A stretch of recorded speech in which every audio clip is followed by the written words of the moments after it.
यहाँ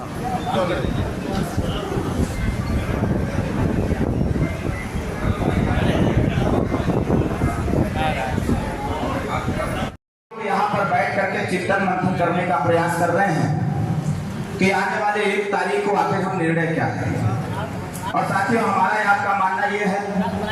कि इस देश के संचालन में ये देश सुचारू रूप से चले, इसके लिए डॉक्टर भीमराव अंबेडकर साहब ने जो 395 अनुच्छेद का एक संविधान दिया,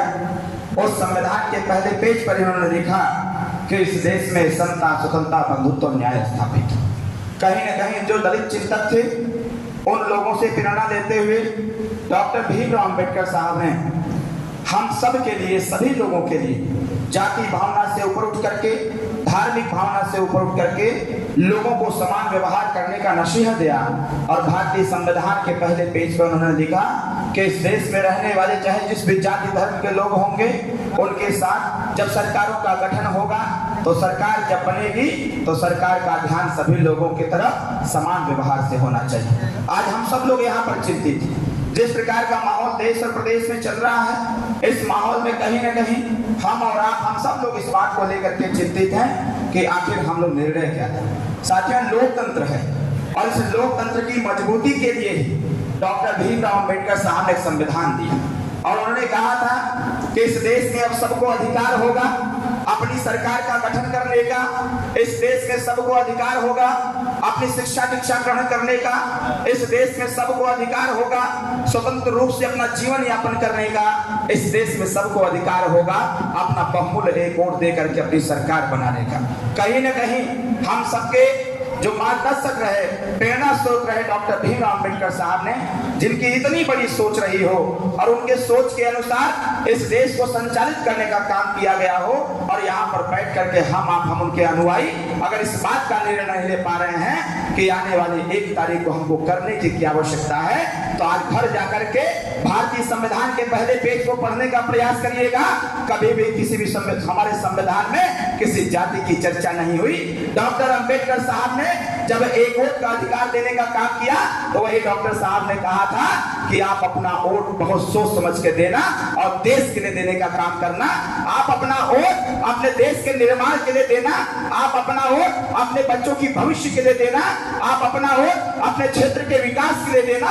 आप अपना वोट अपने महिला सुरक्षा के लिए देना, आप अपना वोट इस देश में रहने वाले हर जाति समुदाय की सुरक्षा के लिए देना। कहीं न कहीं साथियों, आज यहाँ हम और आप, हम सब लोग बैठे हुए हैं और बैठ करके अगर इस बात पर हम लोग चिंतन मंथन कर रहे हैं कि हम सभी लोग विभिन्न गांव से चल करके आए हैं और सभी लोगों की एक ही सोच है कि हमारे क्षेत्र का विकास हो, हमें काम करने का अवसर प्राप्त हो। लेकिन मुझे एक बात समझ में नहीं आती है कि जिस समाज में इतने ज्यादा पढ़े लिखे लोग हों, जिस समाज का व्यक्ति इस देश में सबसे ज्यादा डिग्री धारक हो, उसको निर्णय लेने में इतना समय क्यों लग जा रहा है साथियों, कि जब डॉक्टर साहब ने कह रखा है सही व्यक्ति का चयन करने का, तो आपको सही व्यक्ति का चयन करना चाहिए और सही व्यक्ति का चयन करके इस देश, इस प्रदेश, इस क्षेत्र के कल्याण के लिए निर्णय लेने की आवश्यकता है और निर्णय लेकर के मजबूत सरकार बना करके अपना विकास करने की आवश्यकता है साथियों। ये डॉक्टर अंबेडकर साहब ने कहा हुआ था। आज इस मंच पर बैठे हुए हमारे नेताजी हैं, आप सब लोग देख रहे हैं इनको, अच्छी प्रकार से जानते हैं कि हमारे नेताजी के चेहरे में डॉक्टर भीमराव अंबेडकर साहब के साथ साथ माननीय कांशीराम साहब का चेहरा नजर आता है। हम लोग भी इस बात को समझते हैं, हमने पढ़ाई लिखाई जरूर किया, मेरी पढ़ाई लिखाई कभी नौकरी के लिए नहीं रहा। मेरी पढ़ाई लिखाई, मैं भी माननीय कांशीराम साहब के बारे में जब बाबूजी हमको बताए, जब इन्होंने बताया कि माननीय कांशीराम साहब की सोच क्या थी, हम उनके पीछे क्यों दीवाना हो गए, हम उनको साइकिल पर बैठा करके गांव-गांव क्यों जाना चालू किए, जब इस बात की जानकारी बाबूजी के द्वारा हम जैसे लोगों को दिया गया तो दीवानगी हम लोगों के सर पर भी चढ़ गया। मैं एक छोटी सी घटना बताना चाहूंगा। जब मैं छोटा था, जब मैं अपने स्कूल पढ़ने जाता था, तो बाबूजी जब बहुजन समाज पार्टी के जिला अध्यक्ष हुआ करते थे, तो उस समय हम अपने झोले में बहुजन समाज पार्टी का झंडा लेके जाया करते थे। हम उस झंडे पे डंडा लगा करके कंधे पर रख करके उसको स्कूल तक लेके जाते थे और जैसे स्कूल पहुंचते थे तो उसी गन्ने के खेत में झंडे को रख करके पढ़ाई लिखाई करते थे और जब 4 बजे छुट्टी होता था तो फिर उस झंडे को लेते थे और नारा लगाते हुए चल देते थे घर की तरफ। साथियों, ये छोटे में हम लोगों ने भी करने का काम किया था। आज नेताजी यहाँ पर बैठे हुए हैं। आप स्वतः सोचिए कि आखिर आपके हिस्से की बात कौन करेगा, आपकी रक्षा सुरक्षा की बात कौन करेगा, आपकी भागीदारी की बात कौन करेगा। आज हमारे विपक्ष के लोग, ये हमारे पत्रकार साथी के लोग प्रश्न पूछते हैं, ये पत्रकार साथी प्रश्न पूछते हैं कि विपक्ष आरोप लगा रहा है कि भारतीय संविधान खतरे में है। और मैं स्पष्ट रूप से कहना चाहता हूं दलित साथियों, ये भारतीय संविधान खतरे में नहीं है। अगर संविधान किसी का खतरे में है तो समाजवादी पार्टी का संविधान खतरे में है। ये मैं दावे के साथ आपसे कहना चाहता हूं। ये संविधान खतरे में कैसे पड़ सकता है? जिस संविधान से पूरा देश चलता हो, जिस संविधान से हमारा आईएएस और आईपीएस लॉबी चलती हो, जिस संविधान से हमें शिक्षा का अधिकार प्राप्त होता हो, जिस संविधान से प्रधानमंत्री का चयन होता हो, जिस संविधान से राष्ट्रपति का चयन होता हो और उसी संविधान से क्षेत्र पंचायत का चयन होता हो, ऐसे संविधान पर कभी आज नहीं आ सकता है। ये विपक्ष में बैठे हुए लोग सिर्फ हमको आपको गुमराह करने का प्रयास कर रहे हैं कि किस प्रकार से समाजवादी पार्टी का संविधान बच जाए। आप इस भ्रम में मत रहिएगा। ये भरमाने वाले लोग जो आपके कानों तक आवाज पहुंचाने का काम कर रहे हैं, ये विपक्ष के लोग जो बार बार आपके यहाँ सूचना देने का काम कर रहे हैं कि भारतीय जनता पार्टी की सरकार आ जाएगी तो भारतीय जनता पार्टी मजबूत हो जाएगी, तो यहाँ का संविधान खतरे में हो जाएगा। मैं इस बात को स्पष्ट रूप से कहना चाहता हूँ, आपके संविधान की रक्षा सुरक्षा संविधान को मानने वाले लोग ही कर सकते हैं साथियों, संविधान का खंडन करने वाले लोग नहीं कर सकते हैं। इसलिए मैं आपसे आग्रह करूंगा कि आने वाले समयों में उसी संविधान के आधार पर, उस संविधान में दी गई व्यवस्था के आधार पर जो वोट देने का अधिकार डॉक्टर भीमराव अम्बेडकर साहब ने आपको दिया हुआ है, उसी संविधान का पालन करते हुए और डॉक्टर भीमराव अम्बेडकर साहब को याद करते हुए आने वाले 1 तारीख को एक मजबूत नेता को खड़ा करने का काम करिए, एक नेता को दिल्ली भेजने का काम करिए कि जब जब भारतीय संविधान पर कोई विपक्ष टिप्पणी करेगा तो उस समय उस दिल्ली की पंचायत में खड़ा होकर के ये आपका बेटा या आपका भाई संविधान की रक्षा करने का काम करेगा, विपक्ष की साजिशों को नस्ते नाबूद करने का काम करेगा, विपक्ष की साजिशों को हम नस्ते नाबूद करने का काम करेंगे। जैसे हमारे नेताजी हैं, ये आप लोग जानते हैं, पहचानते हैं, समझते हैं कि उत्तर प्रदेश की विधानसभा में 403 विधायक हैं।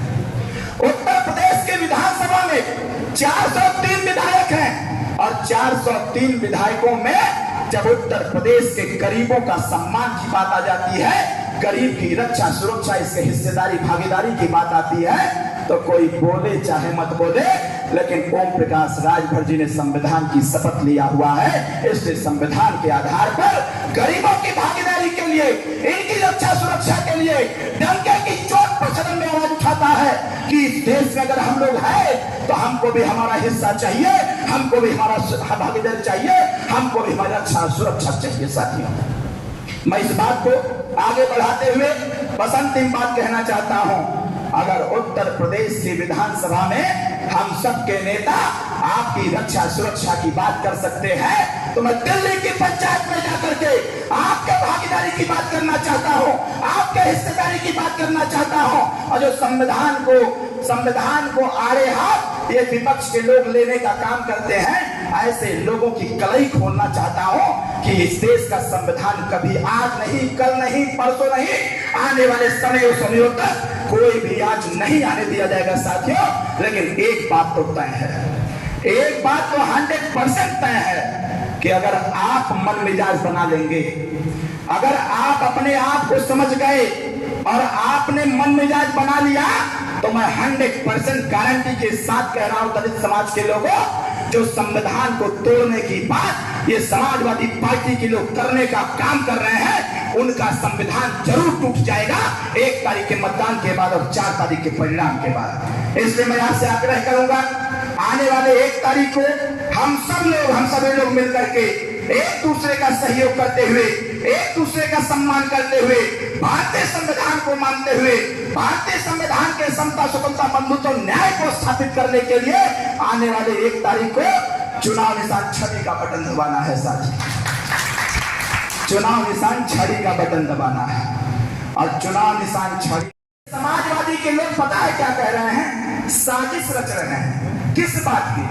एक तो छोटा सा चुनाव हुआ था घोसी उपचुनाव का, और घोसी उपचुनाव में इन लोगों ने आपके सम्मान को बेचने का काम किया। इनके दिमाग में यही चल गया है, ये दलित समाज खलिहर मतदाता है, हम इनको पैसा देकर के खरीद लेंगे। ये आपके चट्टी चौराहे पर चर्चा है, आपके बाजारों में चर्चा है, गांव की गलियों में चर्चा है। ये समाजवादी के लोग इस बात को कहते हुए पाए जा रहे हैं कि दलित मतदाताओं को तो हम दारू मुर्गा पैसा पर खरीद लेंगे। आप यहाँ इतने लोग बैठे हुए हैं, क्या दारू मुर्गा पैसा पर बिकने वाले बैठे हैं क्या आप? जोर से बोलिए।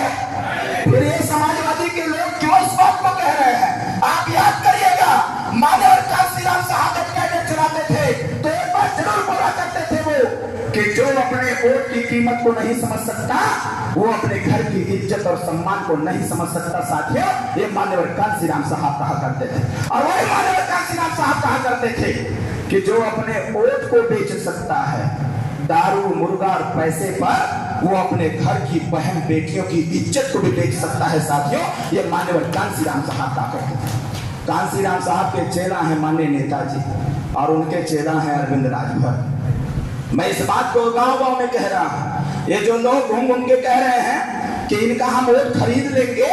तो ऐसे लोगों को मुंहतोड़ जवाब देने की आवश्यकता है कि तुम्हारे पास इतना पैसा नहीं है कि तुम दलित मतदाताओं के वोट को खरीद लो, बल्कि दलित मतदाता स्वाभिमानी है, ये अगर ठान लेगा तो तुम्हारे पैसा का था लगा देगा और तुमको बर्बाद करके बता देगा कि तुम्हारा संविधान अब खतरे में ही नहीं, बल्कि आने वाले समयों में समाजवादी पार्टी का संविधान ही समाप्त हो जाएगा। साथियों, क्योंकि वो समाजवादी पार्टी नहीं, अब वो समाप्तवादी पार्टी की कगार पर जाकर के खड़ा हो गया है। इसलिए मैं ज्यादा कुछ नहीं कहते हुए आने वाले 1 तारीख को चुनाव निशान छड़ी का बटन दबा करके अपने मान सम्मान, अपने स्वाभिमान की रक्षा करने की अपील करते हुए बहुत बहुत बधाई देता हूं, और बड़े बुजुर्गों के चरणों में प्रणाम करते हुए अपनी वाणी को विराम देता हूं, और अपने नेता, हम सबके नेता माननीय नेताजी के चरणों में प्रणाम करते हुए अपने वाणी को विराम देता हूं। जय श्री